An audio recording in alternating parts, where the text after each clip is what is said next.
بسم اللہ الرحمن الرحیم وقل رب انزلنی منزلا مبارکا وانت خیر المنزلین۔ صدق اللہ العظیم۔ درود پاک پڑھ لیں سارے۔ اللہم صلی علی محمد وعلی آل محمد کما صلیت علی ابراہیم وعلی آل ابراہیم انک حمید مجید۔ اللہم بارک علی محمد وعلی آل محمد کما بارکت علی ابراہیم وعلی آل ابراہیم انک حمید مجید۔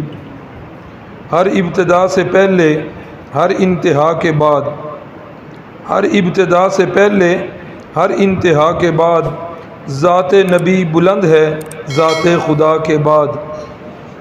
دنیا میں احترام کے قابل ہیں جتنے لوگ، میں سب کو مانتا ہوں مگر مصطفیٰ کے بعد۔ پہلی ہجری کے حالات و واقعات، یہ بات تو آپ حضرات نے سن لی کہ رسول اللہ صلی اللہ علیہ وسلم محرم میں ارادہ فرما چکے تھے۔ یاد ہوگا بیعت عقبہ ثانیہ کس مہینے میں ہوئی تھی؟ جی حج کے موسم میں۔ تو حج کون سے مہینے میں ہوتا ہے؟ ذی الحجہ میں۔ اسی بیعت عقبہ ثانیہ پر انصار مدینہ نے رحمت کائنات کو ادھر آنے کی دعوت دی۔ محرم الحرام کے اندر آپ کا ارادہ بن گیا اور سفر جو ہے اس کے آخر میں آپ صلی اللہ علیہ وسلم نے ہجرت کی، اور ربیع الاول کے ابتدا میں آپ صلی اللہ علیہ وسلم مدینہ طیبہ تشریف لے آئے۔ حضرت فاروق اعظم کا زمانہ ہے 17 ہجری۔ حضرت ابو موسیٰ اشعری رضی اللہ تعالیٰ عنہ انہوں نے خط لکھا حضرت فاروق اعظم کو کہ حضرت جی آپ کی طرف سے خطوط آتے ہیں، ہمیں پتہ نہیں چلتا، ان پر تاریخ نہیں لکھی ہوتی کہ پہلا کون سا خط ہے، دوسرا کون سا خط ہے، تو یہ پتہ نہیں چلتا۔ اس سلسلے میں بھی کچھ غور و خوض کیا جائے اور ایک جو ہے کیلنڈر بنایا جائے تاکہ ہم سارے جو ہیں اس سے مستفید ہو جائیں اور پتہ چل جائے۔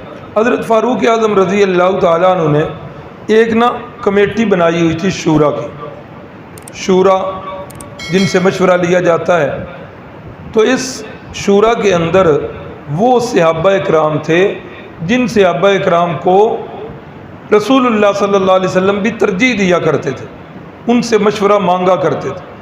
تو کوئی بھی مسئلہ درپیش ہوتا تو سیدنا فاروق اعظم ان صحابہ اکرام کو بلا لیا کرتے اور ان کے سامنے وہ مسئلہ رکھ دیتے، اس پر پھر جو ہے بحث ہوتی، آراء سامنے آتی۔ پھر حضرت فاروق اعظم فرماتے کہ دیکھیں نا، ہم صحابہ اکرام ہیں، اگر ہمارے اندر یہ مسئلہ جو ہے اختلافی بن گیا ہے تو آنے والے نسلوں میں تو زیادہ اختلاف ہوگا، تو کیوں نہ کسی ایک رائے پر متفق ہو جائیں۔ پھر ایسا ہی ہوتا کہ حضرت فاروق اعظم کسی ایک، چونکہ امیر تھے نا، امیر سب کے مشورے سنتا ہے، پھر امیر کو یہ اختیار ہوتا ہے کہ کسی ایک مشورے کو حتمی سمجھ کر اس کے مطابق فیصلہ کر دے۔ تو جس وقت یہ بات سامنے آئی تو اس وقت مشورہ ہوا، جی بالکل سب نے کہا، اس رائے کو پسند کیا کہ واقعی ایک ہمارا کیلنڈر ہونا چاہیے، اسلامی کیلنڈر۔ تو سب جو ہے اس پر راضی ہوگی۔ اچھا، اس کا آغاز کب کیا جائے، کب سے اس کیلنڈر کی ابتدا کی جائے؟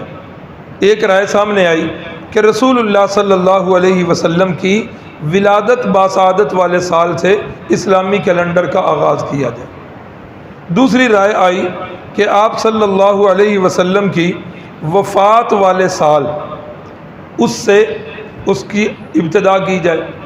تیسری رائے آئی کہ ہجرت والے سال سے اس کا آغاز کیا جائے، اور چوتھی رائے یہ آئی کہ بعثت والے سال سے اس کا آغاز کیا جائے۔ تو کتنی رائے؟ نمبر 1 ولادت باسعادت، نمبر 2 نبوت، جس سال نبوت ملی اس سال سے آغاز کیا جائے۔ نمبر 3 ہجرت، جب آپ نے ہجرت کی اس سے آغاز کیا جائے۔ اور نمبر 4 وفات والے سال۔ اب جس وقت یہ 4 آراء سامنے آئیں، پہلی رائے جو ہے اس پر جب بحث ہوئی تو اس پر بحث میں یہ باتیں سامنے آئیں کہ پہلے نمبر پر تو وہ حتمی تاریخ جو ہے اس کا صحیح پتہ نہیں ہے، چلو اگر اس کا پتہ کر بھی لیا جائے تو حضرت فاروق اعظم نے فرمایا کہ یہ پیدائش والے سال سے، اس دن سے، اس مہینے سے اس کا آغاز کرنا یہ نصارہ کی مشابہت ہے، عیسائیوں کی مشابہت۔ کیوں؟ اس لیے کہ یہ جو آپ کا کیلنڈر جسے ہم سب زیادہ استعمال کرتے ہیں 2025، اور چھوٹوں سے لے کر بوڑھوں تک، عورتوں سے بچوں تک، مردوں تک، سارے وہی کیلنڈر، اس کیلنڈر کا نام ہے عیسوی کیلنڈر۔ اور یہ عیسوی کیلنڈر کا آغاز کب ہوا؟ سیدنا عیسیٰ علیہ السلام کی ولادت باسعادت۔ ہمارے نا احادیث کے ذخیرے میں ایک معتدبی حصہ ہے، یعنی کئی احادیث ہیں رسول اللہ صلی اللہ علیہ وسلم نے یہود و نصارہ کی مشابہت سے منع کیا ہے۔ فرمایا یہ کام بھی یہودیوں کے ساتھ ملتا جلتا ہے، اس کے اندر بھی مشابہت نہ کرو، یہ کام بھی عیسائیوں سے ملتا جلتا ہے، اس سے بھی مشابہت۔ کتنے کاموں میں، چال میں آپ نے فرمایا یہود و نصارہ کی مشابہت نہ کرو، بال رکھنے میں فرمایا یہود و نصارہ کی مشابہت نہ کرو، کتنی ہی چیزیں ہیں۔ تو رسول اللہ کے یہ صحابہ آپ کی تعلیمات سے بخوبی واقف تھے، تو حضرت فاروق اعظم نے فرمایا کہ ولادت والے سال سے کیلنڈر کا آغاز کرنا یہ کس کے ساتھ مشابہت ہے؟ عیسائیوں کے ساتھ، لہذا یہ رائے ٹھیک نہیں۔ دوسری رائے کہ بوقت بعثت، اس پر بھی کچھ غور و خوض ہوا لیکن یہ رائے بھی حتمی نہ ہوئی۔ تیسری رائے ہجرت والی، یہ جو ہے طے پا گئی۔ اور چوتھی جو تھی وفات والی، تو حضرت فاروق اعظم نے فرمایا کہ وفات والا سال تو مسلمانوں کی تاریخ میں سب سے بڑا سانحہ ہوا ہے، تو اتنا بڑا حادثہ فاجعہ ہو اور اس کو جو ہے ایک کیلنڈر کا آغاز اس سے کیا جائے، نہیں ذہن مانتا۔ تو جب یہ ساری بحث سے ہو گئیں تو پھر آخر پر طے یہ ہوا کہ مسلمانوں کے کیلنڈر کی ابتدا جو ہے وہ ہجرت والے سال سے کی جائے۔ اب اصولاً بنتی تو تھی ربیع الاول سے، لیکن پہلا مہینہ محرم کا اس لیے چنا گیا کہ آپ نے محرم الحرام کو ارادہ کر لیا تھا، اس لیے یہ ہوا کہ محرم سے اس کا آغاز کیا جائے۔ یہ بات یاد رہے کہ سالانہ کیلنڈر نہیں تھا، وگرنہ یہ جو ہے نا مہینے محرم، صفر، ربیع الاول، ربیع الثانی، یہ مہینے پہلے سے موجود تھے اور قرآن مجید میں ان کا ذکر بھی ہے۔ فرمایا کہ ان عدت الشہور عند اللہ 12 شہرا، اللہ کے ہاں مہینوں کی گنتی کتنی ہے؟ 12 ہے۔ فرمایا کہ منہا 4 حرم، اور ان 12 مہینوں میں اللہ نے 4 مہینے عزت والے بنائے ہیں۔ تو یہ محرم، صفر، یہ مہینے تو چلے آ رہے تھے لیکن سال نہیں تھا، تو سال کون سا انتخاب کیا گیا؟ ہجرت والا، اور یہیں سے سن ہجری کی ابتدا ہوئی ہے۔ ہمارا جو دینی مدارس کا نظام تعلیم ہے نا، اس میں یہ مہینے جو ہے نا قمری مہینے، یہی محرم، صفر، انہی سے ہی سارا نظام جو ہے وہ چلتا ہے۔ شوال میں ہمارا سالانہ سال جو ہے اس کی ابتدا ہوتی ہے، رجب کے آخری ہفتے اور شعبان کے پہلے ہفتے میں ہمارے سالانہ امتحانات ہوتے ہیں، شعبان اور رمضان کو چھٹیاں ہوتی ہیں۔ یہ سارا نظام جو ہے یہ قمری مہینوں پر، اور قمری مہینے یہ اسلامی سال، ہمارے مسلمانوں کے بہت سارے معاملات اس کے ساتھ متعلق ہیں۔ مثلا رمضان کا تعلق، روزہ جو فرض ہے، اس کا تعلق انگریزی مہینے سے یا اسلامی؟ چھوٹی عید کا تعلق، بڑی عید کا تعلق، حج کا تعلق، یہ ساری چیزیں جو ہیں ان کا تعلق اسلامی مہینوں سے ہے، تو لہذا ہم مسلمانوں کو اسلامی مہینے جو ہیں ان کو اپنانا چاہیے۔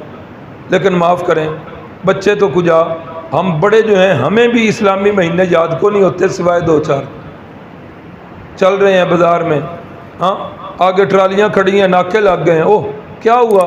وہ جی محرم شروع ہو، یعنی وہ ٹرالیوں کی وجہ سے رستے بند ہوئے تو تب ہمیں پتہ چلا کہ کیا شروع ہو گیا ہے، محرم کا مہینہ. اور جب گلیاں بازار سج گئے تو تب پتہ چلا کہ اب کون سا مہینہ شروع ہوا، ربیع الاول کا. اس کے بعد پھر کوئی پتہ نہیں. ہاں پھر جب شرلیاں پٹاخے شروع ہوئے تو اس وقت بعض کو پتہ چل گیا جی شبرات دا مہینہ آ گیا، نہ کو نہیں آتا کٹ ہی آتا. پھر اس کے بعد رمضان کا مہینہ، یہ مہینہ ایسا مبارک مہینہ ہے کہ مہینہ اتنا سب کو یاد رہتا ہے کہ اس مہینے رمضان کے اندر بعض اوقات یہ انگریزی کیلنڈر جو ہے یہ ہمیں بھول جاتا ہے کہ اس کی کون سی تاریخ. رمضان اسلامی تاریخ اور اسلامی مہینہ ہمارے ذہنوں پر غالب ہوتا ہے. روزے دار وہ تو روزے دار ہوتے ہیں، اور جو بے روز حضرات ہوتے ہیں نا، اللہ ہم سب کو ان سے محفوظ فرمائے. بے روز جو ہیں ان کو یہ دن اور یہ تاریخیں آج کنواں روزہ ہے انہوں نے چوکھا یاد ہوں. ہاں روزے دار بندہ تو روزہ رکھ رہا ہے، بس ٹھیک ہے جی جو ان سا بھی ہے، لیکن بے روز جو ہیں ان کو بڑی مصیبت بنی ہوتی ہے، انہیں جان پر بنی ہوتی ہے کہ اب اتنے باقی رہ گئے ہیں. اللہ تعالیٰ سب کو فرائض کی ادائیگی جو ہے اس کی پابندی نصیب فرمائے. پھر جو ہے ذی الحجہ کا مہینہ، اس میں پتہ لگ جاتا ہے، وہ جب گلیوں کے اندر جانور باندھے جاتے ہیں تو سب کو پتہ چل جاتا ہے کہ یہ ذی الحجہ. یہ 3-4 مہینوں کا پتہ اس کے علاوہ نہیں. ایسا نہیں ہونا چاہیے. مفتی محمد شفیع صاحب رحمہ اللہ نے لکھا ہے کہ اس کو اسلامی مہینوں کو استعمال کرنا یہ مسلمانوں کے لیے سنت کفایہ ہے. سنت کفایہ یعنی چند بندے اگر یاد کر لیں، یاد رکھ لیں تو ٹھیک، اگر کوئی بھی یاد نہ رکھے تو سارے کے سارے مجرم ہوتے.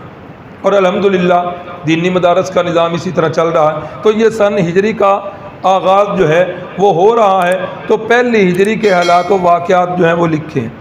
ادھر ہم پہنچ گئے تھے کہاں پر؟ ہاں قباء. نہیں مدینے سے جے پڑھیں گے انشاءاللہ، اللہ لے جائے جی. قباء میں پہنچ گئے. قباء میں مسجد کی تعمیر ہو چکی ہے، اور رسول اللہ صلی اللہ علیہ وسلم جو ہے جمعہ کا دن ہے مسجد قباء والے محلے سے چل پڑے ہیں مدینہ طیبہ کی طرف. آپ صلی اللہ علیہ وسلم نے، آپ کے ننیال بلا کس شہر میں تھے جی؟ مدینہ طیبہ میں. اور آپ کے والد صاحب کے ننیال کدھر تھے؟ وہ بھی مدینہ طیبہ میں تھے. آپ کے بھی ننیال مدینہ طیبہ میں، اور آپ کے والد گرامی کے ننیال بھی مدینہ طیبہ میں. تو رسول اللہ صلی اللہ علیہ وسلم نے وہ بنو نجار جو آپ کے ننیال تھے ان کو پیغام بھیج دیا. بنو نجار والے سارے کے سارے آ گئے.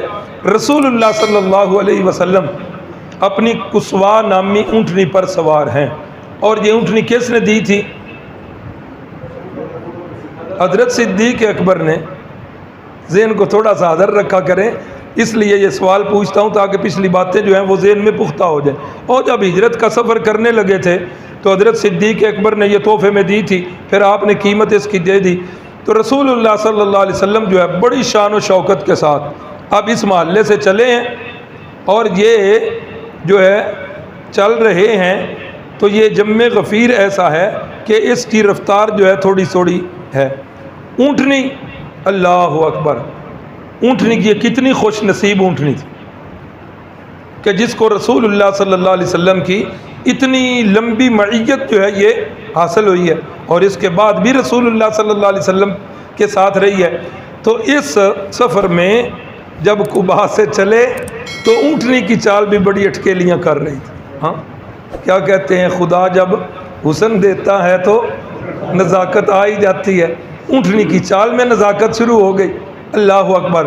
تو رسول اللہ صلی اللہ علیہ وسلم کے انصار صحابہ دائیں بھی اور بائیں بھی، اور آگے جو ہیں حبشی. یہ عرب کا رواج تھا اور دستور تھا کہ جس وقت کسی کا استقبال کرنے جایا کرتے تو اس وقت اپنے ہتھیار جو ہے اپنے جسموں پر سجا کر تلواریں ہاتھ میں لے کر جایا کرتے. تو یہاں بھی یہی منظر جو ہے وہ پیش ہو رہا ہے.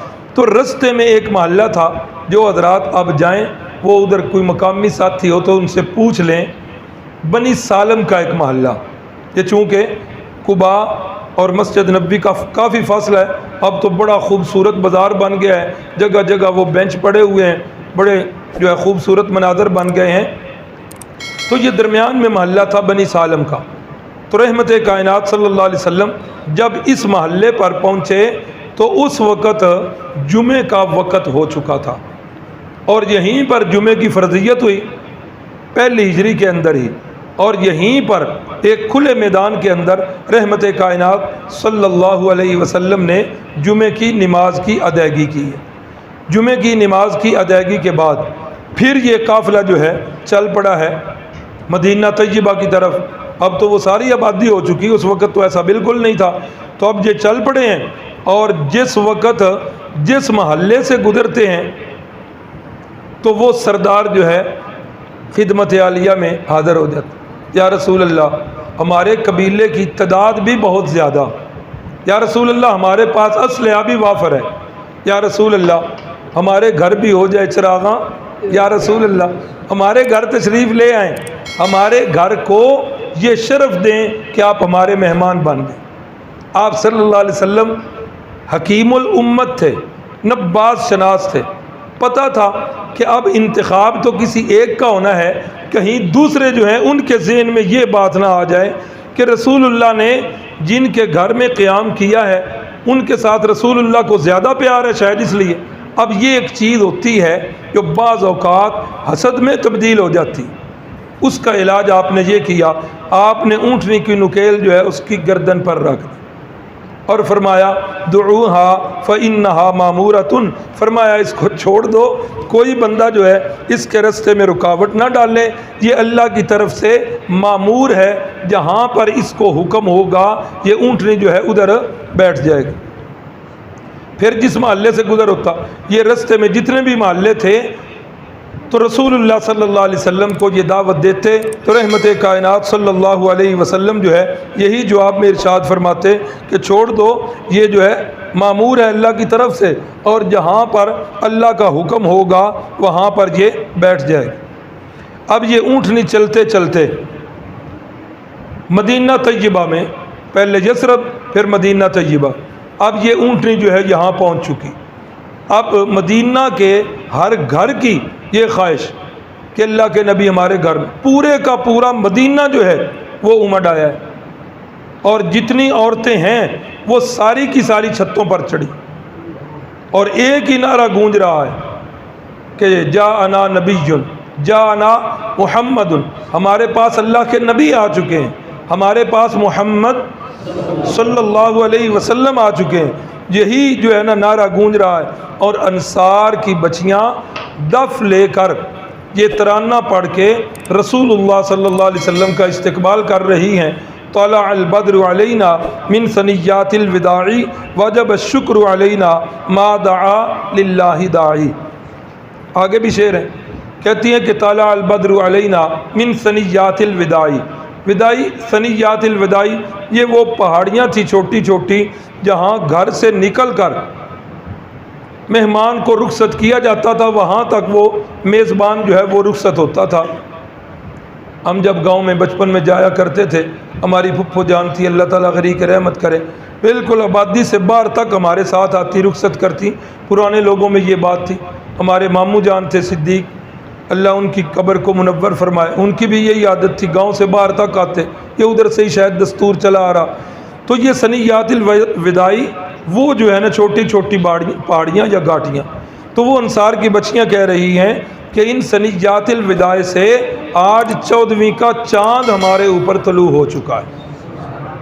واجب الشکر علینا ما دعا للہ داعی، اللہ نے پہلے بھی ہمارے اوپر بڑی نعمتیں کی ہیں، اللہ کے پہلے بھی ہمارے اوپر بڑے احسان ہیں، لیکن اتنا بڑا اللہ کا احسان اب تو واجب الشکر، اللہ کا شکر ادا کرنا ہمارے ذمے کیا ہو گیا ہے؟ واجب ہو. اللہ اکبر. تو رسول اللہ صلی اللہ علیہ وسلم چل رہے ہیں، حبشی جو ہے نا یہ رسول اللہ صلی اللہ علیہ وسلم کے سامنے نا اپنی تلواروں سے کرتب دکھا رہے ہیں. رسول اللہ صلی اللہ علیہ وسلم نے صدیق اکبر کو اپنے پیچھے اونٹنی پر بٹھایا ہوا ہے، اور حضرت انس رضی اللہ تعالیٰ عنہ فرماتے ہیں کہ جس دن رسول اللہ صلی اللہ علیہ وسلم مدینہ طیبہ میں پہنچے ہیں، مدینے والوں کے لیے اس سے بڑھ کر خوشی کا دن نہ اس سے پہلے آیا نہ اس کے بعد آیا. سب سے زیادہ ایک ایک ذرہ جو ہے مدینہ طیبہ کا خوشی سے جگمگا رہا تھا، ایک ایک ذرہ جگمگا رہا، بچے کیا، بوڑھے کیا، مرد کیا، عورتیں کیا، ہر ایک جو ہے رسول اللہ صلی اللہ علیہ وسلم پر فدا ہو رہا تھا۔ اور حضرت انس فرماتے ہیں کہ مدینے والوں کے لیے سب سے بڑا سانحہ جو ہوا، جو نہ اس سے پہلے نہ اس کے بعد، وہ سانحہ کب تھا؟ جب 12 ربیع الاول کو رسول اللہ صلی اللہ علیہ وسلم کی مدینہ طیبہ میں وفات ہوئی ہے۔ تو یہ اتنا بڑا سانحہ کہ نہ اس سے پہلے پیش آیا نہ اس کے بعد پیش آیا۔ اللہ اکبر۔ تو رحمت کائنات صلی اللہ علیہ وسلم چل رہے ہیں، اونٹنی جو ہے وہ بھی مٹک مٹک کے چل رہی ہے، جو بھی دعوت دیتے ہیں رحمت کائنات فرماتے ہیں دعوها فإنها مامورۃ، اس کو چھوڑ دو، یہ اللہ کے حکم کی طرف سے معمول۔ چلتے چلتے اونٹنی جو ہے ایک جگہ پر آ کر بیٹھ جاتی ہے، تھوڑی دیر بیٹھتی ہے، رسول اللہ صلی اللہ علیہ وسلم نیچے نہیں اترتے، اونٹنی پھر کھڑی ہوتی ہے، تھوڑا سا آگے چل کے پھر واپس آ کے اسی جگہ بیٹھتی ہے، پھر تھوڑی دیر کے بعد اپنی گردن جو ہے وہ بھی زمین کے ساتھ لگا دے۔ تو رسول اللہ صلی اللہ علیہ وسلم اب اترتے ہیں، قریب جو مکان تھا اس میں سیدنا ابو ایوب انصاری رضی اللہ تعالی عنہ کی رہائش تھی۔ حضرت ابو ایوب انصاری نے سمجھا کہ اور بھی ساتھ ساتھ مکان تو ہیں، ایسا نہ ہو کہ مجھ سے کوئی اور سبقت لے جائے، جلدی جلدی رسول اللہ کا سامان پکڑا اور اٹھا کر اپنے گھر میں لے گئے۔ اب وہ گھر جو ہے یہ ڈبل سٹوری تھا، 2 منزلہ مکان تھا۔ یا رسول اللہ آپ اوپر تشریف رکھیں گے، ہم نیچے؟ فرمایا نہیں، آنے جانے والوں کو تکلیف ہوگی، گھر والوں کو تکلیف ہوگی، میں نیچے رہوں گا، آپ اوپر رہیں۔ چند دن تو ایسے گزرے، ایک دن ایسا ہوا کہ اوپر پانی کا کوئی برتن تھا، وہ گر گیا یا ٹوٹ گیا۔ تو فرماتے ہیں حضرت ابو ایوب انصاری ہمارے پاس ایک ہی رضائی تھی، لحاف تھا، ہم نے جلدی جلدی اوپر پھینک دیا کہ وہ سارا پانی یہ لحاف چوس لے، ایسا نہ ہو کہ ایک قطرہ بھی رسول اللہ پر نہ گر۔ فرماتے ہیں کہ نیند جو ہے سکون سے نہیں آتی تھی، نیچے دیکھا ہوا تھا جس جگہ رسول اللہ صلی اللہ علیہ وسلم کا بستر مبارک، ہم ادھر سے یا دائیں ہو کر لیٹتے تھے یا بائیں۔ ایک دن نہ رہا گیا، میں نے کہا یا رسول اللہ صلی اللہ علیہ وسلم ہمارے لیے دقت بنی ہوئی ہے، آپ مہربانی کریں، آپ اوپر تشریف لے جائیں، اس کے اندر ہم جو ہے نا بڑے آسان رہیں۔ تو پھر رسول اللہ نے جب اصرار کیا گیا تو آپ صلی اللہ علیہ وسلم اوپر تشریف لے گئے۔ سب سے پہلے جو دعوت کی ہے حضرت زید بن ثابت رضی اللہ تعالیٰ عنہ فرماتے ہیں کہ جب آپ اس مکان میں تشریف لے آئے تو میں نے کیا کیا، جلدی جلدی اپنے گھر کے اندر سے سرید بنائی۔ یہ سرید کا کھانا رسول اللہ کو بڑا ہی پسند تھا۔ سرید کیا ہے کہ روٹی کے ٹکڑے چھوٹے چھوٹے کر کے شوربے والے سالن کے اندر ڈبو دیے جائیں، اور جس وقت کچھ دیر گزر جائے وہ لقمے جو ہیں وہ نرم ہو جائیں، پھر وہ کھانا سرید والا تیار ہو جاتا۔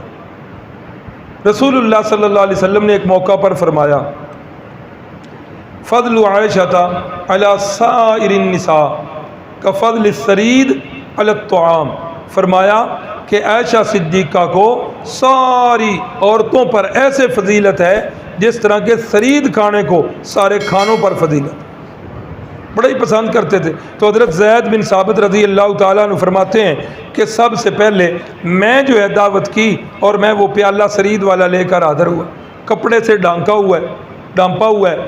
تو آپ نے پوچھا زید کیا ہے؟ فرمایا جی آپ کی دعوت کرنی ہے تو اس کے لیے میں کھانا لایا۔ آپ بڑے خوش ہوئے، آپ نے دعا دی اور پھر آپ نے اپنے ساتھیوں کو بلایا اور ان میں بھی کھانا تقسیم کیا۔ حضرت زید فرماتے ہیں کہ میں اپنا برتن باہر لے کر نکل رہا تھا کہ حضرت سعد بن عبادہ رضی اللہ تعالیٰ عنہ کا غلام بہت بڑا برتن اس نے سر پہ اٹھایا ہوا ہے۔ فرماتے ہیں میرا کھانا جو تھا یہ بھی سرید والا، لیکن اس کے اندر دودھ تھا اور 1-2 چیزیں تھیں، لیکن حضرت سعد والا کھانا میں نے دیکھا کہ اس کے اندر گوشت بھی تھا اور وہ کھانا بھی زیادہ تھا۔ تو وہ غلام لے کر حاضر ہو گئے، حضرت سعد بھی ساتھ ہیں۔ تو جب آپ صلی اللہ علیہ وسلم نے دیکھا تو آپ نے اپنے ساتھیوں کو بلایا اور آپ کے ساتھ مل کر صحابہ کے ساتھ مل کر آپ صلی اللہ علیہ وسلم نے تناول فرمایا اور دعائیں بھی دیں۔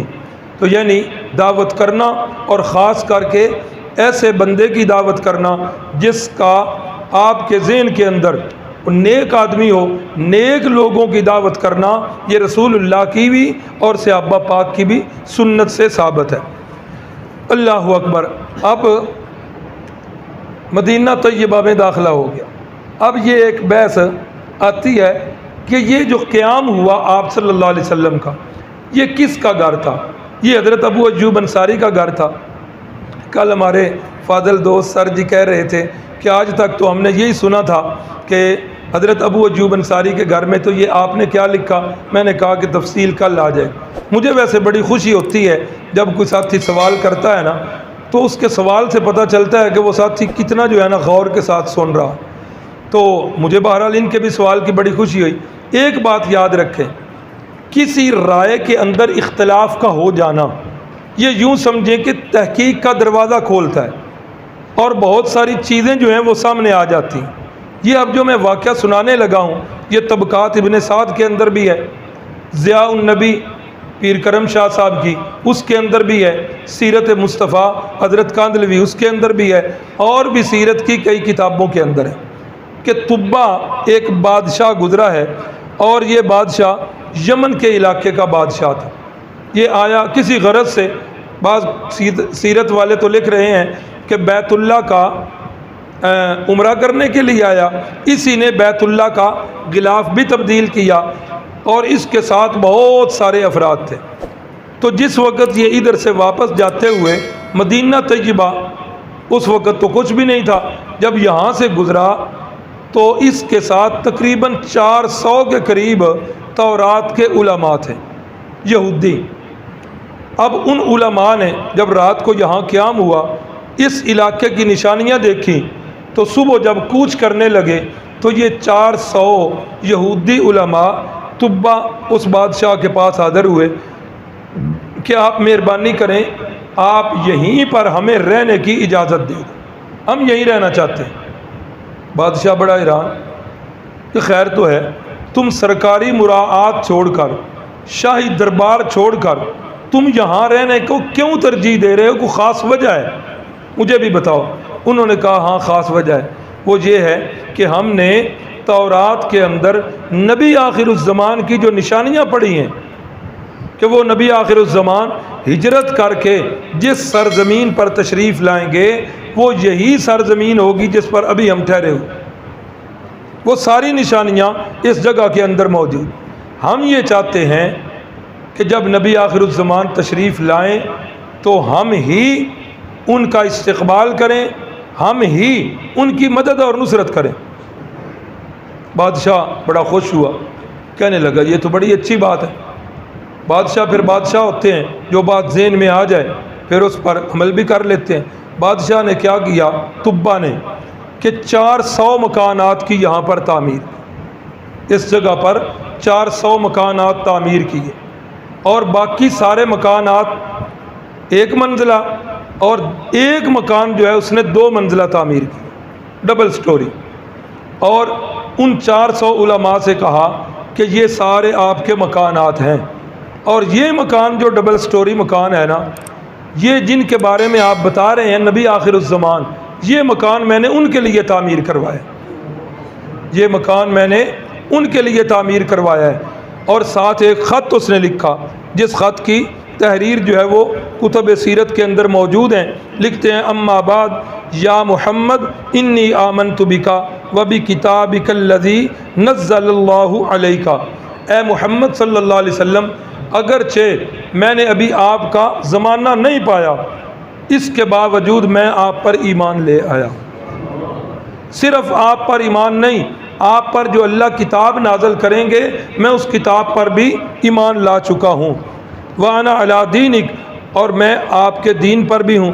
وَآمَنْتُ بِرَبِّكَ، اور میں آپ کے رب پر بھی ایمان لایا۔ ورب کل شیء، اور وہ رب جو ہر چیز کا رب ہے، میں اس پر بھی ایمان لایا۔ ان ادرکت فیہا ونعمت وان لم ادرک فاشفع لی یوم القیامہ۔ اے محمد صلی اللہ علیہ وسلم، اگر میں آپ کے زمانے کو پا لوں گا تو پھر میں ہر لحاظ سے آپ کے ساتھ ہوں گا، اور اگر میں نے آپ کا زمانہ نہ پایا تو مہربانی کر کے قیامت والے دن میری اللہ کی بارگاہ میں سفارش کر دیجیے۔ اللہ تعالی ہم سب کو بھی قیامت والے دن رسول اللہ صلی اللہ علیہ وسلم کی شفاعت کا مستحق بنائے۔ یہ خط بھی لکھ دیا اور یہ مکان ڈبل سٹوری بھی بنا کر دے دیا، اور کہا کہ ایک بندہ تم میں سے ادھر ضرور رہے تاکہ مکان کی دیکھ بھال رہے، بند ہوگا تو پھر یہ بوسیدہ ہو جائے گا، اس کی صفائی وغیرہ کا خیال رکھنا۔ اگر یہ بندہ جو اس میں رہ رہا ہے، اگر اس کی زندگی میں وہ نبی آخر الزمان تشریف لے آئیں تو یہ مکان ان کے حوالے کر دے اور یہ میرا خط بھی دے دے، اور اگر اس کی زندگی میں نہ آئیں تو پھر اپنے بیٹے کو یہی وصیت کر کے یہ خط دے کر پھر جو ہے نا وہ اس طرح آگے منتقل ہوتا جائے، اس کی زندگی میں نہ آئے تو وہ اگلے کو دے دے۔ تو اب اگر اس واقعہ کو مان لیا جائے اور حرج بھی کوئی نہیں ہے، تو اس واقعہ سے پتہ چلتا ہے کہ رسول اللہ صلی اللہ علیہ وسلم جس مکان میں تشریف لائے تو وہ مکان رسول اللہ صلی اللہ علیہ وسلم کا اپنا تھا، اور حضرت ابو ایوب انصاری رضی اللہ تعالیٰ عنہ بطور خدمت گزار اس مکان میں تشریف فرما۔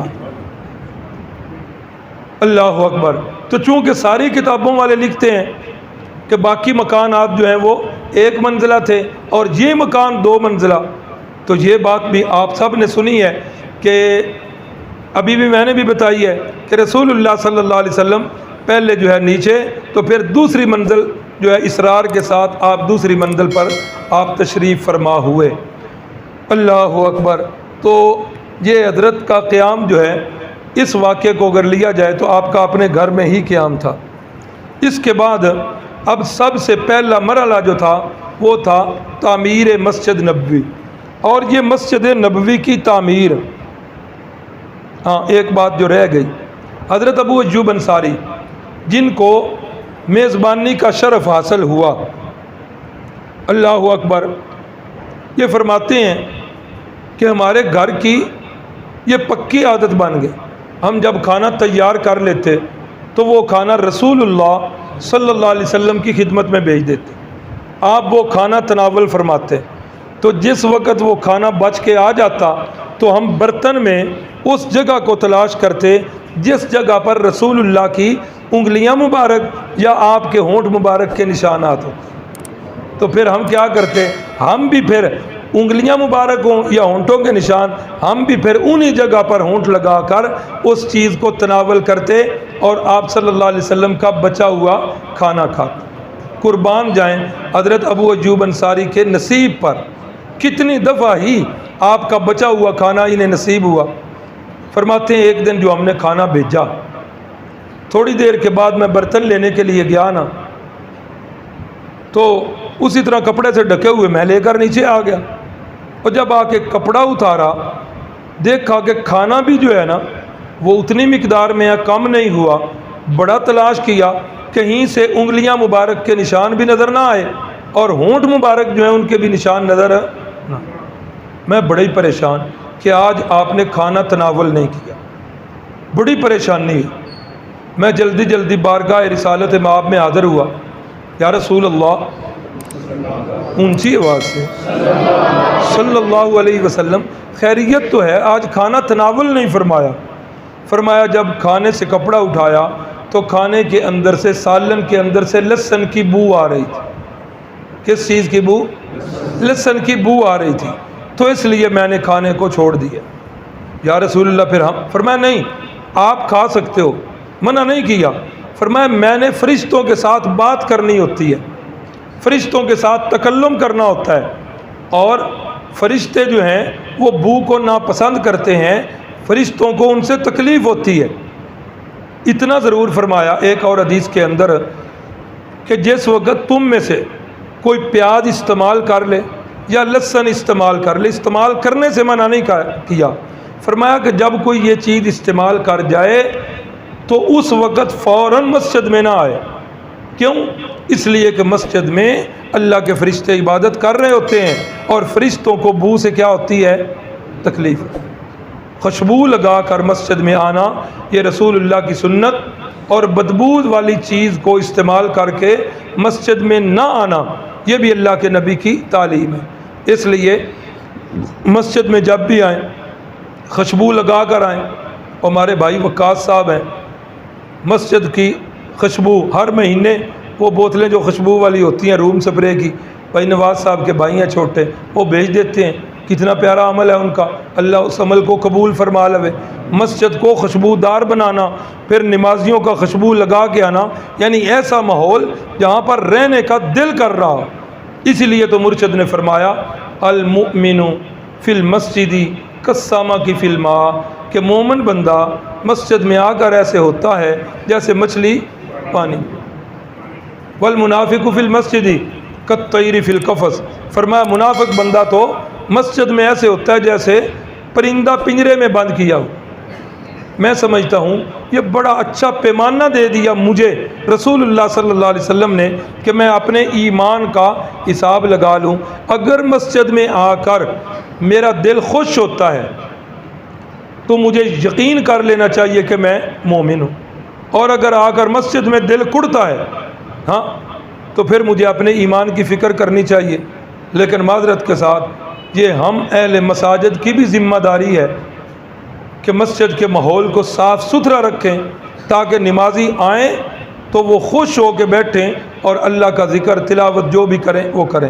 تو رسول اللہ صلی اللہ علیہ وسلم جو ہے وہ اتنی دیر ادھر رہے، اس کے بعد آپ صلی اللہ علیہ وسلم جو ہے اپنے حجرے تعمیر ہوئے تو اس میں چلے گئے۔ تو اب سب سے پہلے جس چیز کی فکر ہوئی اپنے حجروں سے بھی اور اپنے مکانات کی فکر سے پہلے سب سے بڑی فکر یہ تھی کہ اب مسلمانوں کا ایک ہیڈ کوارٹر ہونا چاہیے، مسلمانوں کی ایک یونیورسٹی ہونی چاہیے، مسلمانوں کا ایک مرکز ہونا چاہیے، ایک پارلیمنٹ ہونی چاہیے جس جگہ پر رہ کر مسلمانوں کے سارے فیصلے کیے جائیں، مسلمانوں کی نجی اور بیرونی زندگی کے سارے مشاورت جو ہے وہاں پر کی جائے، اور یہ ساری چیزیں جو ہیں مسلمانوں کی مسجد میں۔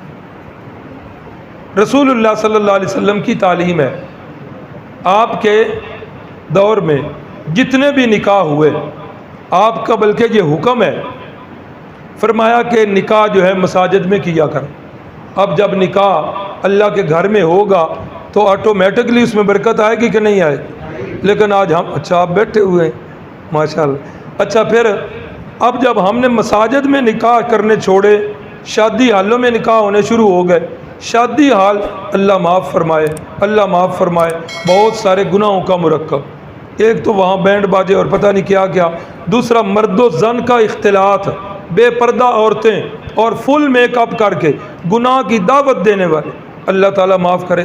میرا نا ایک ساتھی تھا، ٹائم بھی تھوڑا رہ گیا، مردان کا ساتھی تھا، میرے ساتھ 3-4 سال پڑھتا رہا، بات لمبی ہے لیکن اپنے مضمون کی سناؤں گا۔ میں نے اسے کہا عصمت اللہ میں نے ایک بات پوچھنی ہے، غصہ نہ کرنا۔ کہتا جی نہیں پوچھے، غصہ نہیں کرتا۔ میں نے کہا یہ جو تمہارے بارے میں ہمارے اندر مشہور ہے کہ پٹھان بیٹیاں بیچتے ہیں، اس کی کیا حقیقت؟ پٹھان تھا، ایک دفعہ تو غصہ آیا اس کو، پھر کہنے لگا کہ یہ جو تمہارے پنجاب میں یہ سڑکوں کے کناروں پر خیمے والے ہوتے ہیں انہیں کیا کہتے ہو؟ میں نے کہا پکی باز۔ کہتے یہ نا تم پنجابی بڑے عجیب لوگ ہو، وہ تمہارے پنجاب میں پتہ نہیں کتنی قومیں ہیں، اور اسی طرح KPK میں بھی پتہ نہیں کتنی قومیں ہیں، اور تم سب کو جو ہے پٹھان کہہ دیتے ہو۔ کہتے ہیں جس طرح تم انہیں اپنا نہیں سمجھتے ہو اسی طرح یہ بھی کچھ لوگ ہیں، ہم انہیں پٹھان بھی نہیں سمجھتے، یہ لوگ ہوتے ہیں، یہ اس طرح کے حرمزدگی کرتے ہیں کہ بچیوں کو ایک جگہ نکاح کر کے دیتے ہیں، پیسے دیتے ہیں، پھر دوسری جگہ، پھر تیسری جگہ، یہ بات۔ پھر کہتا ہے ایک بات میں بھی پوچھوں، آپ بھی غصہ نہ کرنا۔ میں نے کہا پوچھو۔ کہنے لگا کہ ہمارے ہاں تو یہ ہے کہ وہ جب لڑکا آتا ہے تو وہ لڑکے والے بتاتے ہیں کہ ہم نے آپ کے ہاں آ کر کھانا کیا کھانا ہے، تو اس کھانے کی وہ سارا خرچہ جو ہے وہ لڑکے والے دیتے ہیں، صرف لڑکی والے انتظام کرتے ہیں۔ ہاں 100 بندہ ہے، 400 ہے، 10 ہیں، کھانا چھوٹا گوشت کھانا ہے یا مرغا کھانا ہے، وہ انہوں نے پیسے دینے ہیں، انتظام لڑکی والوں نے کرنا، چس نہیں آگے۔ اللہ کرے یہ ہمارے ہاں بھی مزاج بن، پھر پتہ لگ گیا کہ برات کنیا بندیاں دی لے کے جانی۔ ہاں تو کہتے ہیں کہ وہ لڑکے والے پیسے خود ادا کرتے ہیں اور کہتے ہیں تم پنجابی، تم کہتے ہو اتنا سامان بھی ہم دیتے ہیں، گاڑی بھی دیتے ہیں، چلو ہماری بیٹیوں میں کشش نہیں تو یہ سامان کی کشش سے ہماری بیٹی کو بھی لے جاؤ۔ یہ اس کے الفاظ۔ اور پھر وہ کہنے لگا معاف کرنا، آپ پنجابیوں کی شادیاں میں نے دیکھی ہیں، جس طرح تمہارے ہاں یہ منڈیاں لگتی ہیں نا مویشیوں کی، گائیں اور بھینسوں کو لوگ غسل دے کے نلا کر ان کے سینگوں پر تیل لگا کر انہیں بناؤ سنگار کر کے لے جاتے ہیں۔ اس نے کہا معاف کرنا، تم پنجابی بھی اپنی شادیوں کے اندر اپنی بیٹیوں کو اسی طرح بناؤ سنگار کر کے لے جاتے ہو، کس لیے کہ چلو اتنے ہی کوئی ساڈی بیٹی نو پسند کر لو۔ بات اس کی تلخ تھی لیکن ہے حقیقت۔ اللہ تعالیٰ میری بہنوں کو، میری ماؤں کو، بیٹیوں کو اللہ سب کو پردہ نصیب فرمائے۔ کائنات کی سب سے اونچی ہستیاں میرے نبی کا اہل بیت ازواج مطہرات ہیں۔ اللہ فرماتے ہیں لستن کاحد من النساء، تمہاری شان بڑی اونچی ہے، جہان میں کوئی بھی آپ کی شان کا مقابلہ نہیں کر۔ لیکن کیا فرمایا؟ لا تبرجنا تبرج الجاہلیت الاولی، جاہلیت کے زمانے کی طرح منہ کھول کے باہر نکلنا نہیں۔ اللہ اکبر، اللہ اکبر۔ کہاں سے بات آئی اور کہاں چلی گئی؟ عرض یہ ہو رہی تھی کہ یہ ساری چیزیں جو ہیں یہ مسلمانوں کی ایک مسجد میں حل ہونی تھی، تو فکر کی گئی، تو جو پلاٹ رسول اللہ کو پسند آیا، پتہ چلا کہ یہ 2 یتیم بچوں کا پلاٹ ہے۔ انہوں نے کہا یا رسول اللہ، اللہ کی رضا کے لیے فری میں دیتے ہیں۔ فرمایا میں نہیں لوں گا، یتیم کا مال خود خوشی سے دے رہے ہیں، اللہ کے نبی پسند۔ آج ہماری حالت کیا ہے؟ ہاں ابھی تدفین نہیں ہوتی، ہاں تو آواز کیا آتی ہے کہ پرانے سارے روٹی کھا کے جائے، اور ہم پھر بڑے شوق کے ساتھ ادھر میت کے گھر سے کھانا کھاتے ہیں۔ چھوڑ دینا چاہیے یار اب اس چیز کو، اللہ تعالی ہمیں عمل کی توفیق دے۔ یہ بھی ہم پٹھانوں میں گئے ہیں ایک دفعہ فوتگی پر، تو وہاں بڑا پیارا رواج دیکھا، محلے والے ایک آیا، اس نے 2-4 بندوں کا کھانا لے آیا، دوسرا بھی تیسرا بھی، مجھے سمجھ نہ آئی۔ میں نے میزبان سے پوچھا یہ کیا؟ اس نے کہا ہمارے ہاں بھاجی والا سسٹم نہیں جو پنجاب میں ہے، کسی پر نہیں ہے، ایک بندہ 2-4 کا کھانا، دوسرا بھی۔ تو اس طرح جب وہ کھانے کا وقت ہوتا ہے، دسترخوان لگتا ہے، جتنے مہمان ہوتے ہیں، مہمان زیادہ ہوں تو وہ محلے والے پیچھے ہو کر ان کی خدمت کرتے ہیں، انہیں کھانا کھلاتے ہیں، مہمان کم ہوں تو پھر، یا مہمان نہ ہوں تو پھر ہم آپس میں ہی بیٹھ کے کھانا کھا، بوجھ بھی کسی پر نہیں ہوتا۔ تو یہ شادی غمی کی اور میت کے گھر سے کھانا جو ہے، کم از کم میں آپ سے یہ امید رکھوں گا سیرت کورس والے حضرات کہ آپ اس چیز کے اندر اپنے آپ پر لازم کریں۔ تحدیث بن نعمت کے طور پہ میں اپنی کوئی وڈیائی نہیں، اللہ تعالیٰ اس چیز سے ہی محفوظ کرے، میں آپ کو اپنے سے اللہ کے گھر میں کھڑا ہوں، آپ کو بہتر سمجھتا ہوں۔ ہمارا تو رہنا ہی ادھر ہے، کمال ہمارا کوئی نہیں، آپ کا کمال ہے جو آپ اہل و عیال کو چھوڑ کر، دکانداریوں کو چھوڑ کر آپ ادھر آتے ہیں، کمال آپ لوگوں کا ہے۔ اللہ آپ کا آنا قبول کرے۔ والد صاحب نے استاد مولانا محمد حسین شاہ صاحب نیلوی سے یہ مسئلہ پوچھا، انہوں نے فرمایا بھئی میں تو بالکل نہیں جاتا، دور کا اگر ہو تو میں احمد حسن کی والدہ سے کہتا ہوں، وہ کھانا بنا دیتی ہے، میں اپنا کھانا ساتھ لے کر جاتا ہوں۔ ابا جی نے ادھر عمل کیا، ادھر آ کے پھر عمل، کولوں میں جہاں ہمارے ننیال ہیں وہاں فوتگی ہوتی، 2-3 دن تک رہتے، لیکن کسی اور دوست کے ہاں چلے جایا کرتے، ادھر سے کھانا کھاتے، میت کے گھر سے کھانا نہیں کھایا کرتے۔ اسی طرح ہمارا جو آبائی گاؤں ہے ٹالی گرایا، وہاں بھی جاتے، وہاں بھی ایسا ہی ہوتا، نہیں اس کے گھر سے کھانا نہیں کھاتے۔ اور میں نے بھی اپنے طور پر یہ لازم کیا ہوا ہے، اور میں نے اللہ سے یہ وعدہ کیا ہوا ہے کہ یا اللہ میرے اس عمل کا ثواب میرے والد صاحب کو اور میرے استاد نیلوی صاحب کو پہنچانا۔ آج بھی بڑا لمبا ایک ہیڈ خان کی سے سفر طے کر کے پھالیے سے آگے گئے ہوئے تھے، صبح تھوڑا سا ناشتہ کر کے گھر سے نکلے ہیں، عصر کے وقت آئے ہیں، ادھر کھانا کھایا، پانی کا ایک گھونٹ بھی اس گھر سے نہیں پیا۔ تو آپ مہربانی کریں، یہ دعوتیں جو ہیں یہ شادی کے موقعوں پر ہوتی ہیں، غمی کا کھانا جو ہے یہ اچھی بات نہیں۔ کم از کم آپ اپنا ضمیر مطمئن رکھیں، یہ مت سوچیں میں نہیں کھاؤں گا تو کیا ہو جائے گا، یہ شیطانی وسوسے۔ آپ یہ ضمیر مطمئن کریں کہ باقی سارے بھی کھائیں، مجھے نہیں کھانا چاہیے۔ اللہ عمل کی توفیق عطا فرمائے۔ تو رسول اللہ صلی اللہ علیہ وسلم نے مسجد نبوی کی تعمیر کی اور یتیم بچوں سے پلاٹ کی قیمت کی ادائیگی کر کے یتیم بچوں سے وہ پلاٹ خریدا اور خرید کر پھر آپ نے تعمیر شروع کی۔ اور تعمیر کے بھی بڑے عجیب ہی انداز تھے۔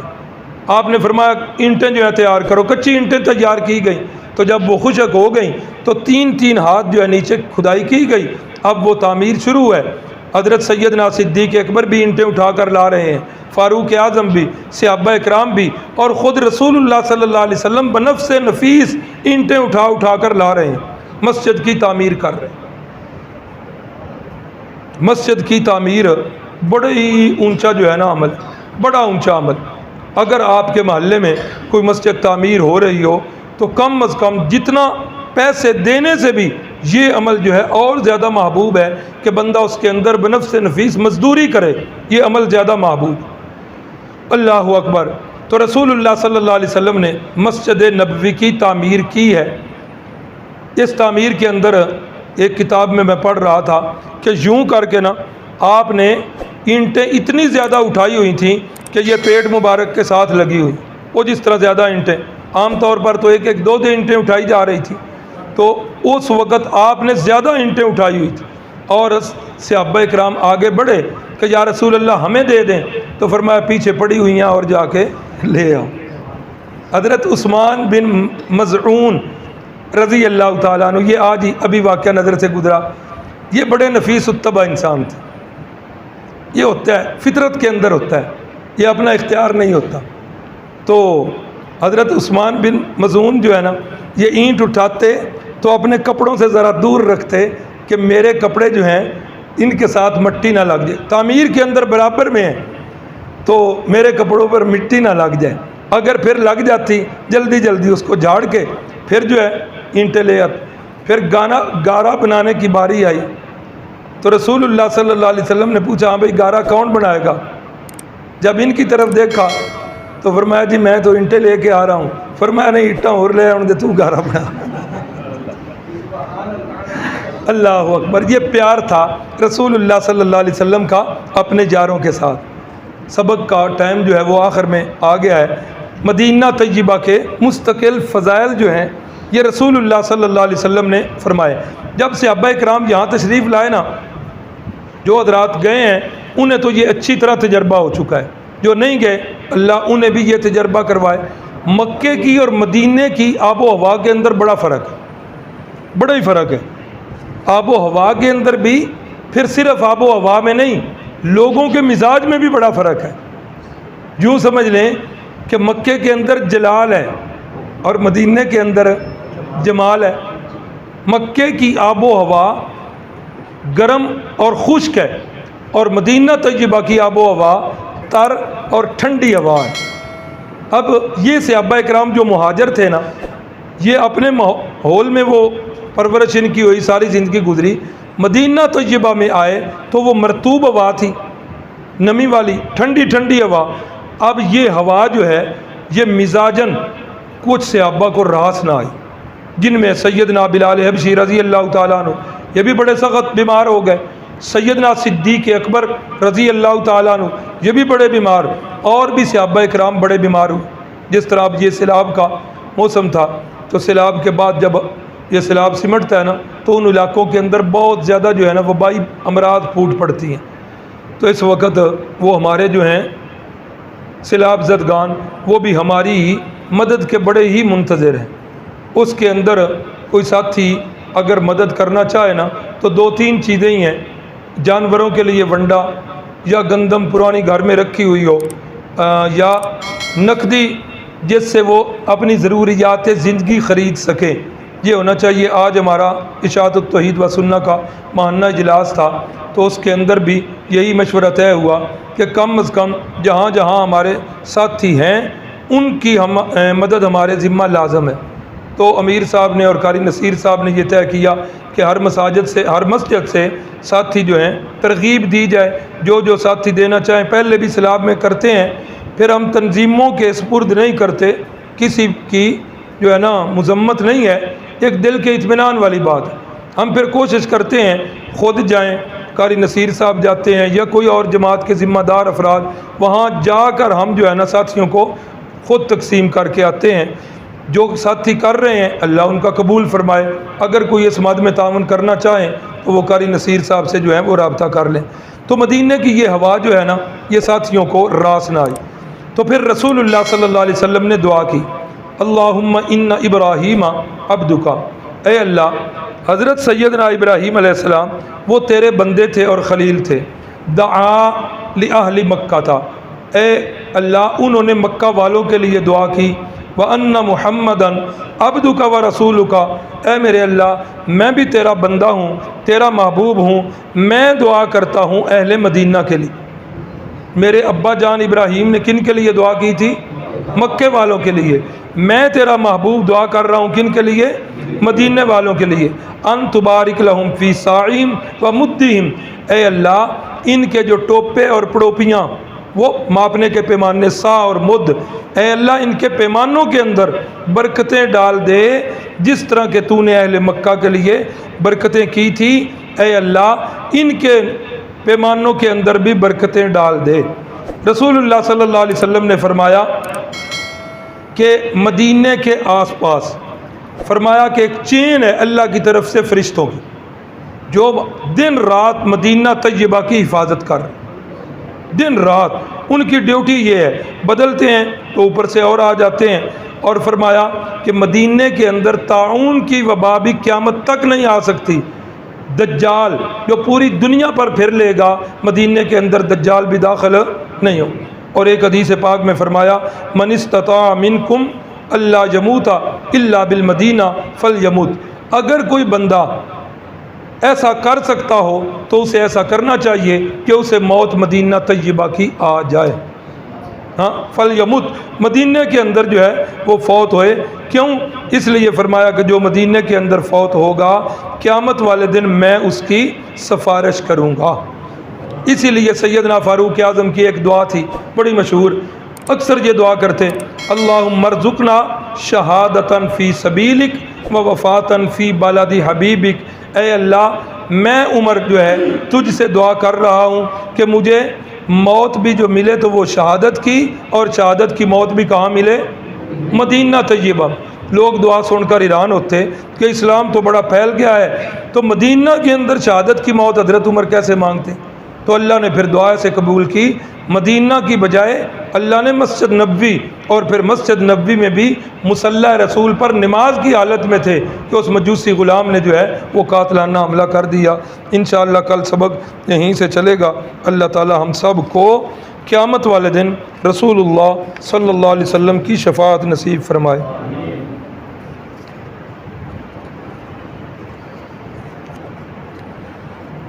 بچے کی شادی کو کافی عرصہ ہو گیا، اس کے پاس اولاد نہیں ہے، دعا کریں اللہ تعالیٰ نیک اولاد عطا کرے۔ بڑی اچھی بات ہے جی، بابرکت محفل ہے، اللہ ہماری ان دعاؤں کو قبول کرے۔ کہ جس ساتھی نے دی ہے چٹ وہ بعد میں مجھے مل لے، ایک دو دعائیں جو ہیں میں انہیں بتا دوں گا۔ اذان کی ابتدا سے پہلے لوگوں کو نماز کے لیے کیسے جمع کیا جاتا تھا، یہ انشاءاللہ آ جائے گی بحث۔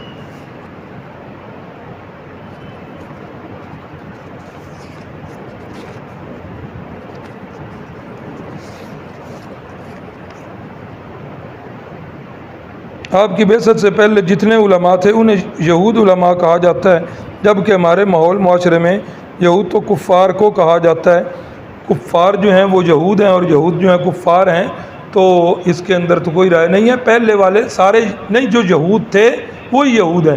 عیسائیوں کے علماء بھی تھے، چونکہ عیسائی جو ہیں اس خطے میں نہیں رہ رہے تھے، عیسائیوں کا خطہ دور تھا نجران، وہاں سے وفد آئے ہیں، ان کی آگے آ جائے گا، رسول اللہ سے ملاقاتیں ہوئی ہیں۔ مدینہ کے اندر چونکہ یہود کا بسیرا تھا اس لیے علماء یہود کا وہ زیادہ جو ہے لفظ استعمال ہوتا ہے۔ بسم اللہ الرحمن الرحیم، الحمد للہ رب العالمین والعاقبۃ للمتقین، اللہم صلی علی سیدنا و مولانا محمد النبی الامی وعلی آلہ وسلم۔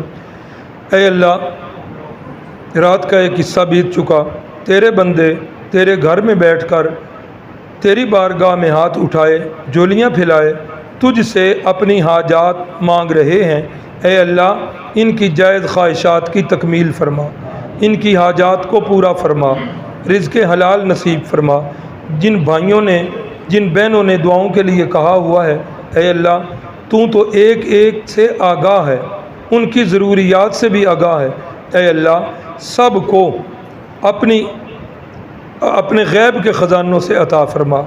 جس بھائی نے یہ پرچی دی ہے بچے کی اولاد والی، اے اللہ جن جن کی گود ابھی تک ہری نہیں ہے، اے اللہ یہ محبتوں والے پھول سب کی گودوں میں عطا فرما۔ اے اللہ جو ابھی مناسب رشتوں کے سلسلے میں پریشان ہیں، بہنیں یا بھائی، اے اللہ اپنے غیب کے خزانوں سے ان کے لیے بھی مناسب رشتوں کا انتظام فرما۔ مشتاق صاحب سینیٹر، ان کا جو قافلہ چلا ہے اہل غزہ کی مدد کے لیے، اے اللہ ہر لحاظ سے اس قافلے کی مدد اور نصرت فرما۔ اے اللہ سیلاب زدگان کی اے اللہ مدد اور نصرت فرما۔ اے اللہ ہم سب کو قیامت والے دن رسول اللہ صلی اللہ علیہ وسلم کی شفاعت نصیب فرما۔ آمین۔ صلی اللہ علی النبی الکریم وعلی آلہ واصحابہ وازواجہ وذریاتہ واہل بیتہ وعترتہ اجمعین۔